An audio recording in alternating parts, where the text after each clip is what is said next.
Hey growers, thanks for tuning in to GrowCast again. Jordan Rivers still here with more Queen of the Sun. You guys love Queen of the Sun. She's here to talk about PGRs and outdoor growing and seed starting and so much more. It's a strong episode. I know you're going to love it. Before we jump in though, got to tell you about one of my favorite partners. So excited to have them on board, Photon Tech LEDs. PhotonTech-lighting.com is where you can find them, or just go to growcastpodcast.com/photon.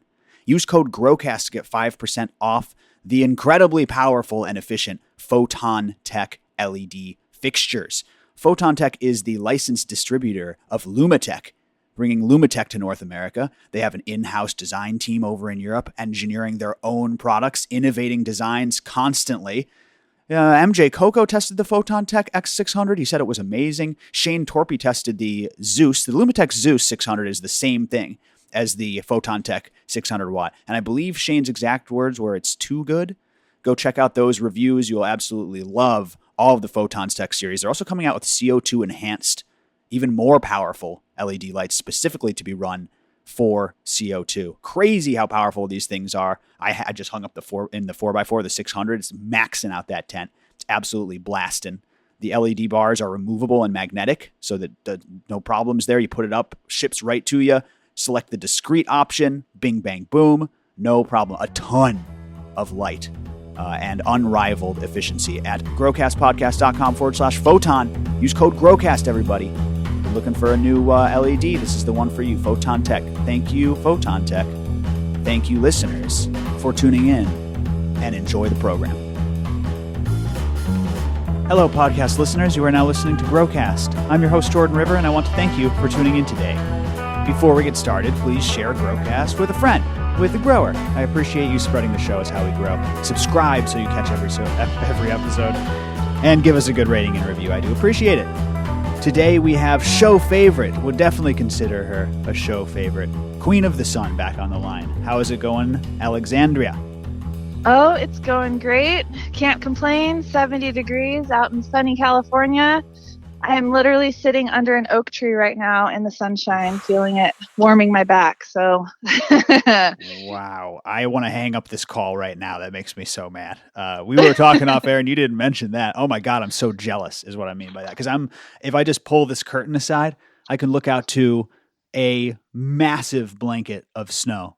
wow. We're talking several feet of just freezing cold, rock hard, iced, like frozen over snowdrift. So you're hanging out around Tahoe then? Yeah, I really love it because I'm an hour from the snow, but I'm in this little banana belt at the foothills where I just get optimal sun. The temperatures are pretty temperate. They don't fluctuate too much. And it is some of the most beautiful time of the year is right now. Everything is green. I've got my garden just popping off. Everything that I didn't pull from my vegetable garden last year just reseeded itself, and I have like a blanket of cilantro and mixed baby greens and radishes and potatoes and beets and carrots, and it's freaking awesome. I am super, super jealous. I gotta come visit. I'm gonna be coming knocking on your door because that sounds heavenly right about now where I'm at. But this is perfect for what I want to chat about today. It's actually kind of a wide variety, kind of like a grow chat, like we do every time with Queen of the Sun. Just topics that are on her mind, that are on the kind of the grow scene's mind, the growers chat's mind. You guys know how it goes. But one thing I kind of want to wrap this around is you are this kind of outdoor, not exclusively full term, but you've got a lot of experience with these different full year cycles. Let me put it that way. That's the perfect way to put it. So I don't know, depending on where people are in their location, they're probably thinking about different things right now, but we're coming up on the outdoor season. You know, it's coming quickly. I know it's still snowy in most places, but it is coming here. And I don't know what people are starting to think about, starting seeds, that sort of thing. Oh yeah. I actually started like over 100 seeds for my outdoor cannabis for this upcoming season. Nice. So I did that on February 11th, which was an auspicious new moon in Aquarius, which I am an Aquarius. So it had a lot of meaning. It was, that blank slate, time for vision and seeing what you want to create for the upcoming year. And new moons are excellent times to germinate seeds because the gravitational pull of the moon is high and it brings moisture to the surface and it aids in that seed germination. So that's incredible. I love that. Yeah. And I love the astrological reference. Mary Beth Sanchez, eat your heart out. She's always updating the chat on things like that. And I love it. I absolutely love it. I don't subscribe to it in my garden, but I always get a kick out of it and love reading about that sort of thing. And I respect people who go by that. And it's interesting because you're right that there are astrological factors, but then there are also palpable ones. When the moon is full, it does in fact change the way that soil moisture acts, along with the tides and many different things. So I love that. Planting on the new moon, you said, right? Yep, the new moon. The new moon. So that's when it's dark. Yeah, I mean, people have been doing this forever. Right. Planting with the moon. I mean, it's just an age-old time, and it's kind of works where I'm at because it is pretty temperate. But March new moon is also an excellent time to start seeds as well. I personally just started my seeds because I have a pretty awesome experiment I'm excited to try. So fill me in, please. Two, actually. First of all, autoflower. I've heard you talking about autoflower on the show. Yeah, and I'm struggling. I'm trying. I'm doing okay. Tell me about autoflower.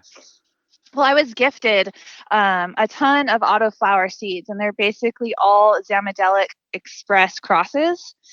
I just learned about the strain. I've not heard of that strain.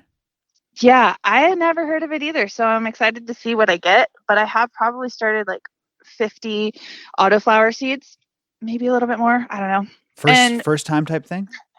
Yeah, first time I've ever done autoflower. Kind of just was like, yield isn't good, and what's the point, really? Right. I didn't know. I had never experienced it, so I'm really excited to like put my feelers out there, test the water, and see what happens. Basically, I'm going to throw these babies out probably March 1st. Nice. And just kind of protect them. I'm thinking of like making some kind of little shelter over the seedling and putting them outside as soon as possible. And they're supposed to finish from seed to harvest in 90 days. So I'm hoping that by June, I will have those plots harvested and then have other seedlings for full term regular photo period to throw in to the spot where I did my autoflower. Brilliant. So get 2 poles out of my outdoor, which in a legal, California, you can have 6 plants. So you might as well maximize and get as much as you possibly can. Yes. From your personal, which is why my next experiment will be to grow the largest outdoor plants I possibly can. I've never tried that either. Nice. I've seen those. I've seen you NorCal growers. You grow those monster trees. They're gargantuan. You see some pictures online occasionally. And what is that? What goes into that? What does that take? It probably takes indoor preparation, I'd imagine. You have to vegetate up some teens, as they say, I'd imagine. Get them out there, feed them really good, put them in massive beds. What else do you need to do to get those monster plants? Well, I think that cultivar, like the strain, is really important for this, and determining, because it is going to be outside, what your habitat is and how the strain is going to grow with the conditions, so that they're optimal. And I'm actually going to be getting some seeds from a friend. He's at Frogville Farms. He's local to Nevada County, and he's been breeding this variety for monster plants for like 6 years. He's been working on it in this area. So he told me that he got 17 pounds off of one plant last year. Jesus Christ. Yeah. So I believe it too. I've seen some pictures like that before. Again, you California growers. And basically, I'm gonna set it and forget it. Kind of just water only. Probably a bunch of teas, a few foliars, just kind of minimal though, and see what can happen with that. A lot of healthy soil, compost and soil. I mean, I don't grow in bags. I'm not growing in beds. These are directly in my native hillside. There you go. So that they're makes gonna sense. just go get as big as they possibly can. So no limit on the container. I was saying put them in big ass beds. You're just literally, and then also I'd imagine it's got to come down to the sun that you're working with, and that California sun, especially if you get a good season. I imagine the weather has a little bit to play into it. And then Oh yeah. next thing you know, you got some giant trees. But what you said about strain is interesting because I don't know, if the change in yield and bud structure and that intense bulking and filling out that goes on, I don't know if that's exponential depending on size. You know what I mean? Like if I'm in an indoor grow and there are some that yield fat and there are some that yield a little less fat, on a larger scale, would it be an equal percentage? Or I wonder, the first thing you said was cultivar. What I'm thinking is I assume some strains probably do very, very well in these conditions and get monster, whereas some of the newer, kind of finickier type strains maybe could never get that large. What do you think about that assessment? Yeah, I agree. I think that a lot of these exotic strains that are bred indoors are meant for indoors. You don't see varying temperature swings like you do outside. You don't have the pest pressure. And just going from seed to clone is probably the biggest difference, because seeds, when they are started in their natural environment where they'll be growing their whole full life, they take on like characteristics of how to best be suited for that climate. Wow, that's a good point. So when you just have a clone that is just an exact replica of the mom, you never, it's a replica of what that condition that mom grew in, the stock grew in. And so with the seed, you have a whole genetic diversity to, just unlock the greatest potential for your specific area. Wow. That's a really good point. And I know exactly what you mean. There is something that happens in the young stage of cannabis growing. Dr. Coco has talked about this, and he doesn't play with any hokum, which is if you F something up, for instance, in that early stage, sometimes that will affect your plant for the rest of its life. There is that developmental stage, much like a human, by the way, is very important in determining how the outcome of your plant is. So to keep it in the same environment as opposed to changing soil medium through uppotting or changing tents from your veg tent to your flower tent or from indoors to outdoors. That is a very interesting point. And maybe pointing back to another guest, Frenchy Cannoli, who's always talking about the terroir. Well, if you're birthed in the terroir and your entire life cycle is experienced there, I'd imagine that would have a greater impact on your phenotype. Let us not forget the word phenotype. People talk about pheno hunting and all of this. Phenotype, your environment plays into phenotype. It is not just your genotype. It is also part of your environment is part of that. So really interesting stuff, Queeno. It really is. Queeno the sun. Queenotype.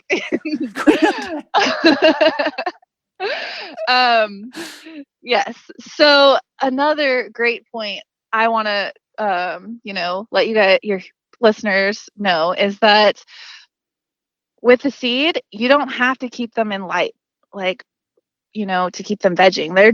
That's the beginning of that plant's life, and it doesn't need freaking lights. I see people who veg their seed starts inside and they're like, 24 hours, and then they put them out and they're like, oh man, why is it flowering? It's because light manipulates the hormones present in your plant. And so if you're messing with the hormones by giving them a bunch of light, then you're messing up the natural flow of things. So you can put your seeds out March 1st, even though there isn't enough light to veg a clone plant. Wow. It'll be fine. It'll veg and veg and veg until it's ready to go into. So. You cut out for a second, but it'll veg and veg and veg until it's ready to go into flower? Yep. Exactly. Nice. That's incredible. And you're you're parroting something that came up on the show recently, which is a grower who grows under 12/12 for the whole plant's life cycle. And he doesn't have problems as long as the plant will veg under 12/12 to get large enough and then flower naturally. I don't know what the deal is with this. It goes against conventional wisdom. I mean, it makes sense. You're right. It seems to not just be determined by the light cycle. Otherwise, they would flower as tiny little seedlings in those cases. It seems to be a combination of maturity and light cycle. And that's something we forget. We just focus on that light timer. Would you agree with that? Yep. Yep. Oh yeah, definitely. I Interesting stuff. 100% agree with that. So I'm excited about this. I don't have to veg them inside full light. It's, nice on your electric bill. And sustainability is not only, limiting your resource use, but it's also being more economic for yourself. Yeah. Yep. Reduce, reuse, and recycle. We forget the first two R's. Exactly. That's a wonderful. Any other seed starter tips? I mean, do you do personally when you're popping seeds? Do you do the paper towel method? Do you do right in soil? Do you soak in water? Yes, I soak in water and then I put them directly into potting mix, a very light potting mix. Really, I just use whatever I have on hand. If I usually don't use anything that's too hot anyway. Don't have that on hand. So right now I started all my seeds and let them sit in water for a little over 24 hours. I typically like to take them out before 24 hours because oxygen starts reducing, but it's not going to kill them if you leave them a little bit longer in the cup of water. So I germinated all of the seeds in water, and then I just directly transferred them into little 1 inch by 1 inch seed starting trays with Roots Organic Original. Oh, no shit. So you don't even do into a container. You do into little cubes, 1 by 1 cubes. What is that? No, 1 by 1 seed tray. So basically, like what you would put. All the little dips, little dip. Yep. Okay, sorry, Yep. I didn't. Exactly. I was thinking like a cocoa mat in a clone tray. I was thinking a clone tray. You're talking about those little seed trays that all have little individual divots, kind of like an empty egg carton. Okay. Yeah. So a lot of people do that. The egg carton thing, if you have those laying around, that's an excellent way to start your seeds because it's perfect size. It's biodegradable, compostable. The roots will actually grow through your egg carton. So if you're just popping a few seeds, that is perfect. Go ahead and use an egg carton. Damn, I love that. I like that a lot. Absolutely. And then the paper towel, that is just an unnecessary step. Really? Why? Oh man, two respected guests who I love coming in and just tearing apart the paper towel method, which is not only my method but the one that I recommend. So I'm gonna have to switch that up. Both you and Brett coming on just crapping all over it. And God bless you, it deserves it. The paper towel method deserves to be crapped on. Where's the paper towels in nature? Come on. Yeah, right. I mean, okay, so I get that you want to see it germinate, right? I think that's the point of the paper towels. So instead of putting it directly into soil, you can see the taproot come out, right? But you're trying to ask me like I'm good. Honestly, the reason I do it is because it's what I learned and it's worked for me. Okay. So I can't defend it is what I'm saying. Okay. You're just told to do that and then you just do it. Are you going to jump off a bridge? I love Alexandria. It was the first method I tried and I have good success with it. I think that's as far as some growers go, and it's important to not do that. It's important to always be questioning your methods.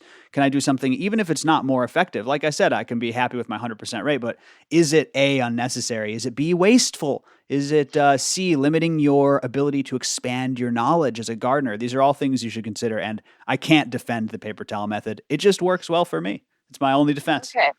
So in defense of the paper towel, this is a reason that someone has told me that they use a paper towel and like hang it up so that the taproot grows down. But you know what? Darwin discovered this thing called the gravitoro something receptor. And basically every single taproot has this little ball in it like we have in our inner ear. Oh. And it tells the plant where up is? Down is. We're fucking through, up and that's crazy. I didn't know that. Exactly. From gravity. So he discovered this by spinning seeds with centripetal force, and the taproot would just grow out with it because they couldn't determine up from down. Wow. Exactly. That is fascinating. Now, how did he, if he was doing this in, I don't know, when the Darwin was around like the 1600s, he was 1700s, something like that. This was a long time ago, right? How was he producing that centrifugal force? Was he like swinging a pot around his head as the thing germinated? That's really interesting. I think he had some kind of mechanism, like a mill to spin it, I don't know. I'm sure we're going to I'm get some trying to- messages from historians that are going to mock us. Darwin wasn't around until the 1790s when he was born, and the Industrial Revolution hadn't even begun. Mules couldn't pull that mill. No, that's really fascinating stuff, man. I've never heard that before. Yeah, so you don't have to, the seeds, they know what they're doing. And that brings me to a great point, is that nature knows exactly what she's doing. She always has. She knows far better than we do. I mean, we're always trying to replicate systems in nature instead of just allowing them to express themselves. Mm-hmm. That's a really good point. And I think that it's challenging because some places, like in my situation, you are trying to manufacture nature in a non-natural setting. Like it's just kind of the reality of where you are. But it is a good rule of thumb, right? To mimic what nature does. It doesn't always translate to like a one-to-one type strategy, but it's a good rule of thumb that, for instance, like the Great Wolf Man is always saying, like what would happen in nature. So I like that and I respect that. Good luck with your experiments. We cannot wait to see. By the way, speaking of which, Queen of the Sun Instagram is like your biggest platform, right? You want to throw that out? Yep, Queen of the Sun Grown.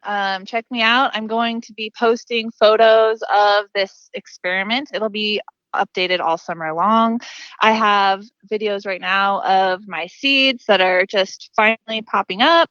And give me a DM, ask me a question. I am always happy to answer whenever I can. Which, after the last show, I said that, and I had a ton of people asking me about silica. So nice. I wanted to talk to you about that because that seemed to be one of the most popular talking points on our last episode together. Absolutely. Let's dig into it. So being, in line with that whole allowing nature to express itself, I really thought that growing in native soil would give me all of the silica I needed, because silica is the most abundant mineral or element in Earth's crust. And so I arrogantly assumed that it was available to plant if you planted directly into the ground. That is not necessarily the case, because it is tied up in different molecules that are inaccessible to plants. Sure. That's why you don't want to mix it together when you're in your feed. It ties up your shit. Probably happens in the soil naturally. Yep, exactly. Wow. So, wow. I had mentioned that I use AgSil 16, and it is a water-soluble powder product, but it is a potassium silicate, meaning that it is in a molecule chain that is attached to potassium. And in order for that to be available to the plant, it needs to be broken down or digested by enzymes and microorganisms. So it is best used in teas and not foliar feeding. Oh, fascinating. So I talked about how silica is a pest preventative protection IPM, regimen. Tool. Yeah. Yes, tool. And basically that is because silica strengthens the cell wall, but it needs to be in a form that is small enough to penetrate the cell wall.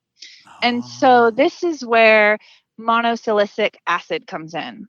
And I discovered a product. It is bottled, which I'm totally try not to use anything bottled, but I'm getting a sample of it, and I'm going to use it in my foliar feeds. It's Power SI.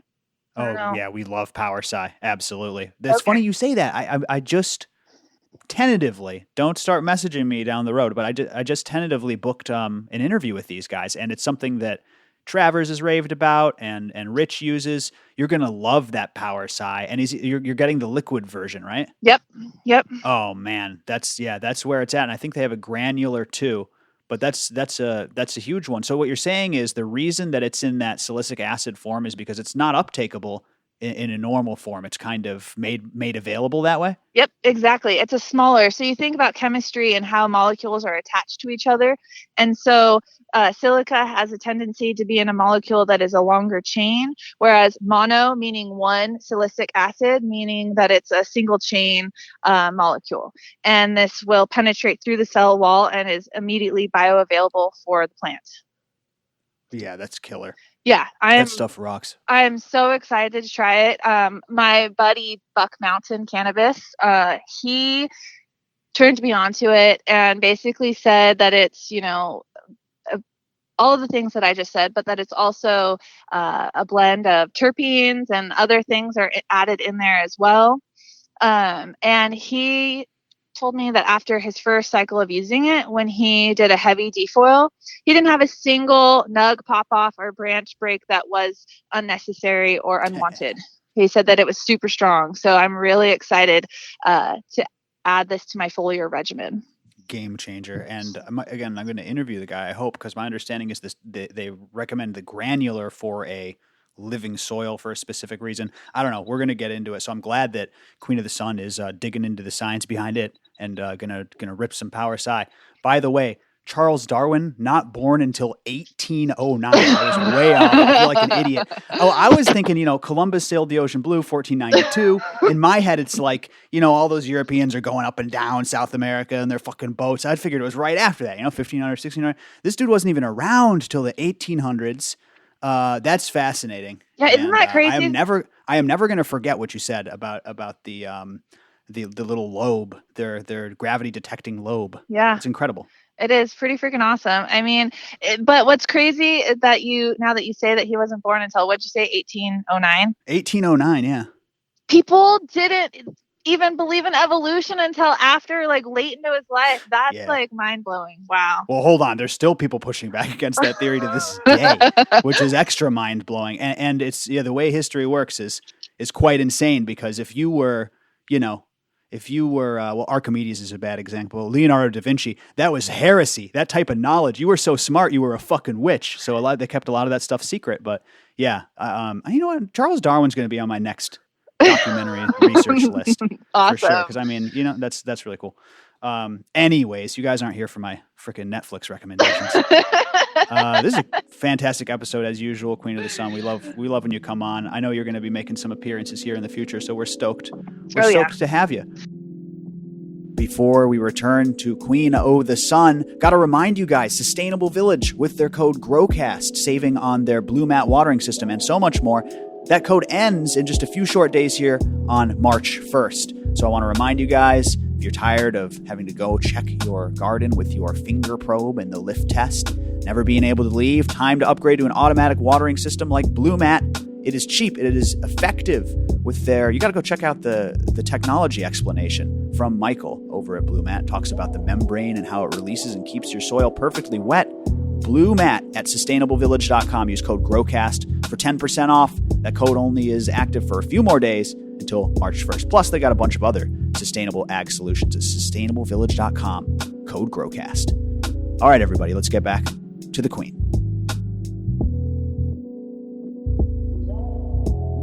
And I really want to talk about PGRs. Let's talk about PGRs, because I have seen this come up through the collective echo chamber of social media on all over the cannabis community, et cetera, et cetera, et cetera. PGRs and how they are bad, I guess maybe it's just in my mind, but when I see the word or acronym PGR, I think like Paclo, Eagle 20, whatever, nasty stuff. But PGRs, an acronym for plant growth regulators, are naturally occurring. I mean, they're not, they're used throughout all of my recipes and probably yours, and you just don't even know. If you're an organic grower, they're there. And so I think it's worth mentioning some of our naturally occurring PGRs, what they do for our plant, and how it's not evil. I think that we need to get away from like that negative connotation. And yet, I love that. I would love to go down that list. And you're right. It's just an acronym and it's been grouped into a category. But in reality, you have to research in each individual one to learn their health effects. You know what I mean? Like tricantanol is just a kelp, PGR that it's one totally different thing. I wouldn't even say synthetic PGRs being their own category. It's just more about researching the compound and what it does to your body. Oh yeah, definitely. I mean, there are over 136 naturally occurring PGRs. Whoa. So each one does something different. Just like, enzymes. Each enzyme breaks down and does a specific process. Everything in nature, there's a reason for it. And so that is another reason why we need to have biodiversity, which a whole range of different PGRs, they're each going to do something different for your plant. And like you mentioned, kelp. I mean, I love kelp. Kelp is in probably every organic gardener's recipe in some form or another. I thought that was the end of the sentence. Kelp is in, like, it's like really hot right now. But yeah, so you're absolutely right. And that tricantanol, by the way, which the aforementioned Dr. Coco was saying, we got to research the health effects of that. So just because it's natural doesn't even necessarily mean it's good for you. It's just finding out what each individual compound does, like you said. Because to be clear, those synthetic PGRs that you did mention, the paclobutrazol or whatever, those things are fucked up. But don't just take this acronym PGR and apply it to, one small subsect of a large group of chemicals and hormones and all sorts of things, like you said. Do you have a little rundown of PGRs you'd like to explore? Oh, hit me. So the three that I'm going to talk about, which there are 5 groups of plant hormones, auxins, gibberellins, cytokinins, ethylene, and I think abscisic acid or something like that. I'm just going to talk about the first 3 because I use them and I don't feel comfortable. I don't know much about the other 2. So auxins, I think a lot of people are probably familiar with auxins. It's the very first plant hormone that was ever discovered. We talked about it on the last episode with the indole 3-butyric acid. Sure. That is a type of auxin. And so auxins are responsible for cell division or elongation of cells, I should say. They are what give plants that apical dominance. So when you don't top your cannabis plant and it starts looking like a Christmas tree, that is because auxins are located in the apical meristem, the very top of your weed plant. Yep. To be top. Exactly. And so like when you see a pine tree that's been struck by lightning and the top breaks off and then you get 2 main branches or stalks after that, that's because it removed the auxin from the top of the pine tree. Right. Interesting. Same thing with low stress training, right? When you bend it down, that's what the great Rob Smith, may he rest in peace, was always talking about with his plant training is the plant can detect that the top of the plant, the apical meristem, as you so eloquently put it, tie it down, detects and releases those hormones, is my understanding from the top, if I have that correct. So it also, when you have your plants that follow light, right? Like a sunflower. Sure. Reaching for light. Yeah. It's actually, and I can't remember where I learned this, but I think it was on another weed podcast. But it was such great information. I have to share it. And it is that cell elongation that occurs because of auxin is actually happening in the shadow. And that's why, so you have your cells getting larger and then the plant tips over to toward this light, because the cells are shorter on that side.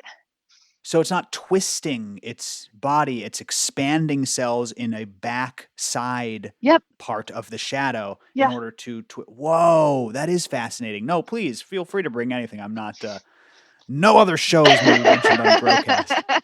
Hey, that's actually, just take a pause here. I'm sorry, going to interrupt you, but you're going to like this. Queen of the Sun's doing her own show. Speaking of tuning into podcasts, she's working on producing it right now. Is this right, Queen of the Sun? Oh yeah. I'm really excited. We will plug for you, man. That's going to be great. Yep. Just got to get that old Starlink internet so I can have a higher upload speed. Elon Musk, man, I can't believe he's like I mean, that's kind of a whole different topic, the controversy about the satellites and everything. But you know what? For us rural hill farmers, it is really going to be a game changer. Wow, man. Wow. Well, listen, stay tuned, everybody. You know, you're going to hear some cross collaboration with the Queen of the Sun podcast. That's going to be really cool. But I'm sorry. Please continue with your rundown of PGRs. Yeah. So we've got auxins, cell elongation. They help with root development, and that's why we use them in our clones to, encourage root growth. So that's just one auxin, one PGR that pretty much every grower is using. If you use Clonex, if you use any kind of rooting hormone, you're using a PGR right there. Right. There you go. You Good did point. it. Then there are gibberellins, gibberellic acid, and this is essential for many of the developmental processes. I mean, from seed germination to leaf expansion, and most importantly for cannabis growers, trichome development. Gibberellins are naturally produced by plants, fungus, and bacteria. So again, having that biodiversity of the food web, that living soil, is only going to increase your gibberellic acid content. Pretty amazing stuff here. I actually, doing a little bit of research for this, learned that one of my recipes that I love because it's high in enzymes, my sprouted seed teas, are actually really high in gibberellic acid as well. Oh, nice. So not only do sprouted seed teas have an amazing variety of enzymes, which are a whole nother topic. Let's save that for another day. But they have a huge content of gibberellic acid. So, I mean, sprouted seed, like sprouted corn, has really high gibberellic acid. Rice plants, wheat, barley, any cereal grains are significant sources of this PGR. And so would you be thinking that KNF guys might want to ferment some of those type of things in order to get, whoa, shit. You hear that, guys? That's gonna set some people off in the Slack chat. I bet we're going to be seeing some pictures of that. I remember trying to dig my brain if it was just, I know, close your ears, Queen of the Sun, but for the synthetic guys out there, Wolfman was talking about, I think it was Massive by Green Planet, which I don't even think is that egregious of a company. I think they have a gibberellic acid compound in one of their products, and that was a really good product. I could be wrong about that. I'll follow up with Wolfman, but you making the connection between gibberellic acid within the plant and then some products that popped into my head, and also the plants that you mentioned. Mm-hmm. Interesting stuff, Queen. So they probably use, I think the most widely available gibberellic acid for commercial use in like bottle nutrients is from the male anthers of a rice plant. And basically they have these huge vats, and they take this part of the rice plant and ferment it in the vat. And then that has like a huge, like, I think it's like 3.6 micrograms per rice head of gibberellic acid. Whoa. Yeah. Wow. Fascinating. Super crazy. So that's probably what is in the bottle. So it's not that, I mean, you know, the plastic, hopefully you recycled it. You were supposed to cover your ears. Hopefully you recycled it. No, I love it. I totally agree.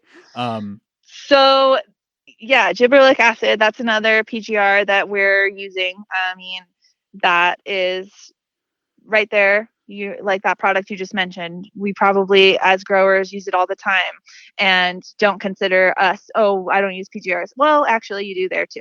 Sure. And then cytokinins. So this is another plant hormone that is considered a PGR, and these promote cell division in roots and shoots.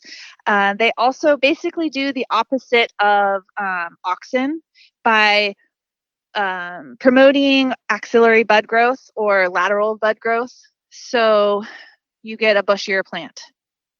And this is found in coconut water. And this is where we talked about, young coconut water, fresh coconut water in tissue culture. Oh, yes. That is why. The juice of the freshly slain coconut, the very important witch's brew. Slain. Okay, that's nuts. That's a rhizo-rich tip, too. I mean, I don't know if he goes and gets a coconut, but he's always talking about coconut water as an additive, and I don't even know if he knows that he's adding cytokinins to his feed. That's got to be useful Oh to the yeah. little sucker. Oh yeah. Wow. So that's a way you can use it, which, and I only know a few people who use coconut water. But it is out there. It's there, and you're using it. And then sprouted seed tea made with corn. Corn specifically has a cytokinin called zeatin in it, and this is promoting cell division. So that just growth. It's great for any stage of growth. Never seen a corn ferment on a KNF page before. Huh. I'm sure it's a thing, right? There is a guy who has been a huge help to me on Instagram. Anytime I have a question, because he's always doing super cool things, he writes me back right away. Super cool. His name's Foggy Top Farm, and he does a lot of the corn fermentation. So check him out, man. I will. I think that I've seen his page before. That's cool, man. I'm really interested in these boosters that we know here's the thing also on the subject of PGRs before we kind of put a bow on this. They're effective. Mammoth P is, actually no, Mammoth P is the bacteria, and someone told me that the tricantanol isn't as present after processing. So maybe not Mammoth P, but or maybe Mammoth P. I'll have to talk to those guys and see how present the tricantanol is. Point is, it is effective stuff. But what's incorrect is to go around saying, oh, you're using PGRs. I don't, those are harmful chemicals. Those are basically referring to those specific ones that we mentioned earlier that are harmful. It's just because it's a 3-letter acronym. The cannabis world cannot get enough of 3-letter acronyms. VPD. It just takes off. Everything is, and now every problem is VPD. And then what else was there? DLI. Oh yeah, your plant's droopy. DLI. Dr. Coco came on the show, tore apart DLI, and now we have PGRs, ladies and gentlemen. Cue the golf clap. Wish I had my soundboard up, because now I'm telling you, the people in the cannabis world love a 3-letter acronym. And thank you for providing clarity on this, because I think it'll open some eyes out there, either those who were learning more about PGRs or who had never heard of them.